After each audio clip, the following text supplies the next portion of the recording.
16 साल राज किया माननीय। 6 साल अटल जी ने किया, 10 साल मोदी जी ने किया और 5 साल और मोदी जी करें। एक प्रकार से 16 साल हमने शासन किया।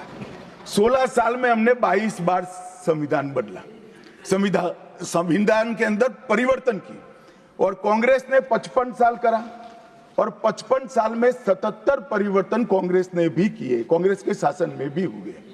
अब भारतीय जनता पार्टी और कांग्रेस दोनों ने परिवर्तन किए। ये परिवर्तन का टेस्ट कैसा था, किस प्रकार से किए गए? संवैधानिक प्रक्रिया से भी परिवर्तन होते हैं और संविधान को तोड़ मरोड़ कर फॉर्मेलिटी कर भी परिवर्तन कर सकते हैं। परिवर्तन करने का उद्देश्य क्या था, क्या हासिल करना था? क्या हमारे लोकतंत्र को मजबूत करने के लिए परिवर्तन किए गए?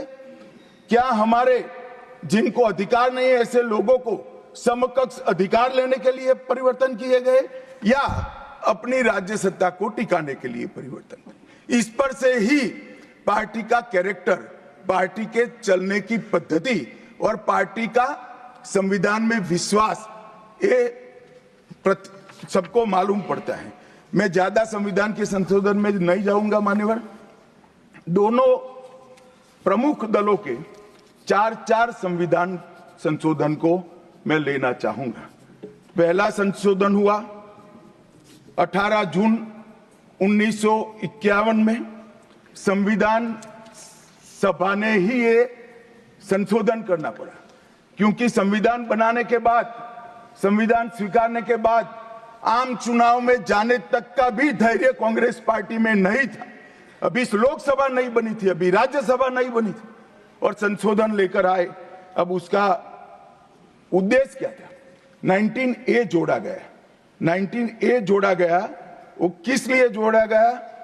अभिव्यक्ति की आजादी पर स्वतंत्रता को, अभिव्यक्ति की आजादी, अभिव्यक्ति की स्वतंत्रता को कर्टेल करने के लिए पहला सुधार आया। और किसने किया मान्यवर? उस वक्त प्रधानमंत्री कौन था? श्रीमान जवाहरलाल नेहरू उस वक्त प्रधान।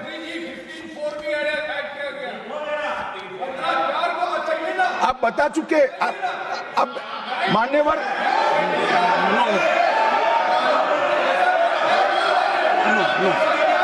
No sit down. Jairam ji, he not yielding. We heard leader of the opposition. मान्यवर, Unless there is yielding, let us hear. मान्यवर, मेरा लंबा अनुभव है। आजकल करते हुए मुझे 30 साल हो गए विधानसभा और लोकसभा राज्यसभा में बैठे हुए। संसद में भाषण करने का मेरा अनुभव है मान्यवर। वो विरोध तभी कर सकते हैं जब मेरी बात सच न हो। अगर मेरी बात सच नहीं हो तो बताए वो। संविधान संशोधन नंबर 1, अब सुनिए, संविधान संशोधन नंबर 1 वो अभिव्यक्ति की आजादी को कर्टेल करने के लिए ही लाया गया था और जवाहरलाल नेहरू के लिए लाया गया। मान्यवर, 24वां संविधान संशोधन, 24वां संविधान संशोधन जवाहरलाल नेहरू जी की सुपुत्री इंदिरा जी उस वक्त प्रधानमंत्री थी। पार्टी तो वही सत्ता में थी, कांग्रेस पार्टी। 5 नवंबर 1971 को संविधान में संशोधन किया गया, 24वां संशोधन। और संविधान संशोधन के माध्यम से संसद को मौलिक अधिकार, नागरिकों के मौलिक अधिकार कम करने का अधिकार दे दिया। तो एक प्रधानमंत्री कांग्रेस पार्टी के अभिव्यक्ति की स्वतंत्रता का टेल करते हैं, दूसरे प्रधानमंत्री उसी परिवार से आते हैं, वो नागरिकों के मौलिक अधिकार को कर्टेल करने का अधिकार लेते हैं। और 39वां संविधान संशोधन अब तो इंतहाई कर दी मान्यवर, सब सीमाओं को पार कर दिया। मान्यवर, आप तो अधिवक्ता रहे हैं। 10 अगस्त 1975 का वो दिन हमारे संविधान के इतिहास में बहुत, जब भी जिक्र होगा काले अक्षरों से ही इसका जिक्र करना पड़ेगा। उस वक्त 39वां संविधान संशोधन आया मान्यवर, 39वां संविधान संशोधन क्या था? इंदिरा गांधी जी के चुनाव को इलाहाबाद हाईकोर्ट ने अमान्य घोषित कर दिया। अब ये अभी कुछ नहीं है, ईवीएम ले लेकर घूमते हैं, हारते हैं और ईवीएम ले लेकर, ईवीएम ने हरा दिया, ईवीएम ने हरा दिया, ईवीएम ने हरा दिया। सुप्रीम कोर्ट ने 24 बार ईवीएम की अर्जी नकार दी। चुनाव आयोग ने 3 दिन ईवीएम 10 से 5 बजे तक रखा कि भाई कोई हैक कर कर बताए।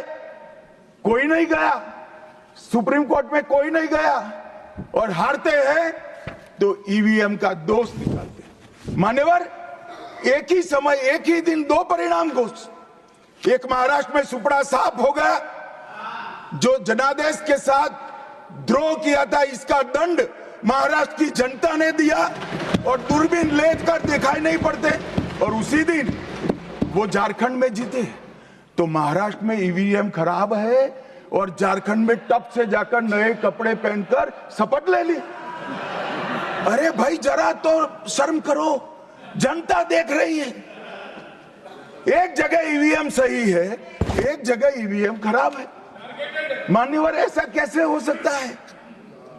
और मान्यवर, यहां पर इलाहाबाद हाईकोर्ट ने इंदिरा गांधी जी के चुनाव को निरस्त कर दिया, अमान्य किया, और उन्होंने संशोधन से प्रधानमंत्री पद की न्यायिक जांच पर भी प्रतिबंध लगा दिया।